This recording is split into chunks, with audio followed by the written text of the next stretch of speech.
जय Shivray sir. जय शिवराय. बोला. Sir, मागील रेकॉर्डिंगमध्ये तुम्ही सांगितलं होतं की 22 तारखेच्या नंतर वातावरणामध्ये बदल होणार. हं. तर सर, काय राहणार ते कंडिशन? म्हणजे कोणकोणत्या भागामध्ये वातावरण बिघडणार, कोणकोणत्या भागामध्ये पाऊस राहण्यास शक्यता आहे? तर शेतकऱ्यांना तुम्ही सविस्तर व डिटेलमध्ये माहिती द्यावी सर.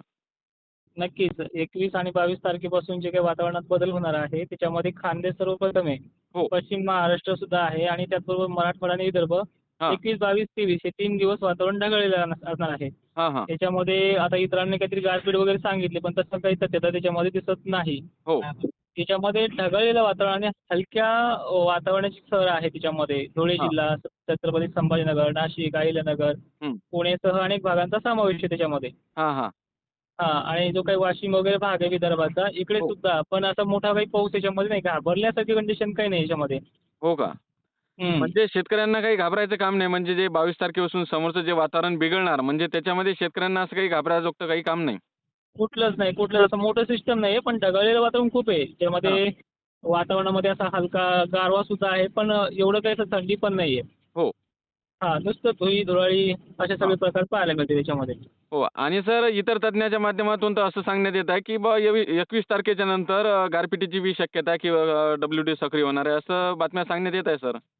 हे पहा WDचं तर वातावरण आहे, पण WD पूर्णपणे राजस्थान, जम्मू-काश्मीर इकडे भागाकडनंच ते टर्न मारतोय ना हो, हो. पूर्णपणे. हां. त्याचा जो काही इफेक्ट आहे अरबी समुद्रातही पाहायला दिसतोय. पण त्याची जी काही महाराष्ट्राकडे चालढकलपणा जो आहे, हो. त्याला बंगालचा उपसागर परत वारे ढकलतायत त्याला पूर्वेकडनं पश्चिमेकडे. हां, हां, हां, हां. त्याच्यामुळे सक्रियता कमी आहे. आता मागच्या वेळेचं वातावरण किती मोठं होतं, सरी हो. फक्त हलक्याच कोसळल्यात ना. बरोबर. आता गारपीटचा विषय जर सांगितला, गारपीट असेल तर हो म्हटलं पाहिजे किंवा निव्वळ शेतकऱ्यांना त्यामध्ये काय होतं, धास्ती लागते, मजुरांची संख्या परत लागते जास्त, बरोबर आहे सर. नुकसान होते. हां. हो. असा कुठलाही मोठा अपवाद नाही हं. आणि असे कुठलेही मोठे संकेत नाही. एखाद्या ठिकाणी आपण जर विचार केला नाशिकसारख्या ठिकाणी, धुळ्यासारख्या ठिकाणी एखादा अपवाद साहजिकच आहे, पेंडवरनं पाऊस पडणं किंवा चांदणमध्ये पाऊस पडणं.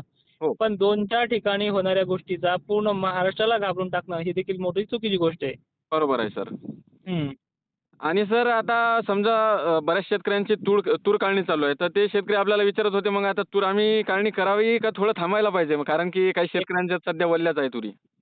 हे बघा, मी जर नाही म्हटलं तर हे काही थांबणार पण नाही. पण हो. काय असतं, आभाळ येणार आहे, आभाळ येतही राहणार आहे बरोबर. आणि त्यातल्या त्यात काय उन्हाळ्याचा सीझन सुरू झालाय आणि हां. यावर्षी पूर्णपणे पिकांचं वर्ष आहे चांगल्या पद्धतीनं. हो, त्यामुळे बरोबर. अशा प्रकारचे तुरळी येणं, आभाळ येणं हे होतच राहणार आहे. हो, आता 21-22च्या बद्दलनंतर तुम्हाला मी फेब्रुवारीची सुरुवात पण सांगितली. हो. 4 आणि 8 दिवसाला येणाऱ्या वातावरणाकडे पाहून जर तुम्ही तुमच्या शेतात पीक ठेवत असाल, हे स्पष्टपणे चुकीचं आहे.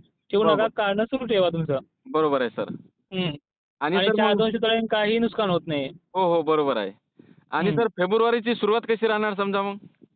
तेच वातावरण खराब राहणार. फेब्रुवारी सुद्धा 2 ते 3 टप्प्यामध्ये हलक्या सरी आहेत हां, हां. आणि मार्च, एप्रिल तुम्हाला सांगितलं आहे हो. अवकाळी बरोबर. गारपिटीचा असणारच आहे. मार्च हो, आणि हो. एप्रिल.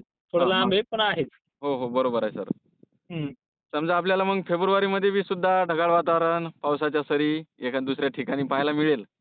हो ना. तेच WDचं वातावरण आहे यावर्षी. त्यामुळे येणाऱ्या मान्सूनवरती देखील त्याचा परिणाम आहे. पण गंभीर परिणाम नाहीये. हं, हं, हं. मीडियमच परिणाम आहे त्याचा. हो. अशा प्रकारे गोष्टी आहेत सगळ्या. बरोबर आहे सर. हं. बरं सर, या आणि तुम्ही आपल्या चॅनलच्या माध्यमातून मान्सूनविषयी सुद्धा सांगितलेलं आहे. तर काही त्याच्यामध्ये काही बदल होण्यात आलेले आहे का सर? यामध्ये खरं तर मार्च, एप्रिल शिवाय मान्सूनचं मोठं भाकीत कोणालाच करता येत नाहीये.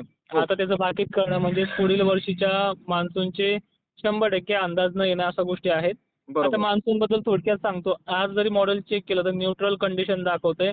मिडियम रेंजचा मान्सून दाखवते 2025 म्हणजे मागील वर्षी जे झालंय, हं. तितका अवकाळी किंवा तितका टक्केवारी पार करणारा मान्सून मागील 50 वर्षातही काही ठिकाणी झाला नाहीये. हो, बरोबर आहे सर. 40 वर्ष झालं नाही, काही ठिकाणी 25 वर्षाचा रेकॉर्ड तोडलाय. हो. पण 2025 ची पुनरावृत्ती ह्याच वर्षी होईल असं काही नाहीये.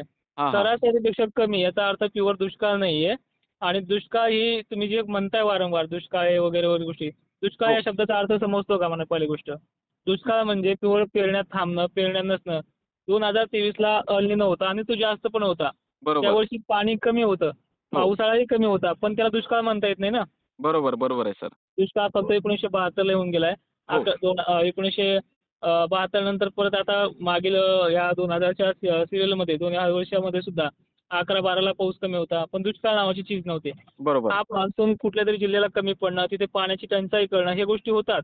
हो. 2-3 जिल्ह्याच्या टंचाईकडे पाहून सगळीकडे दुष्काळ नाही, पेरण्या देखील ठीकठाक होतील.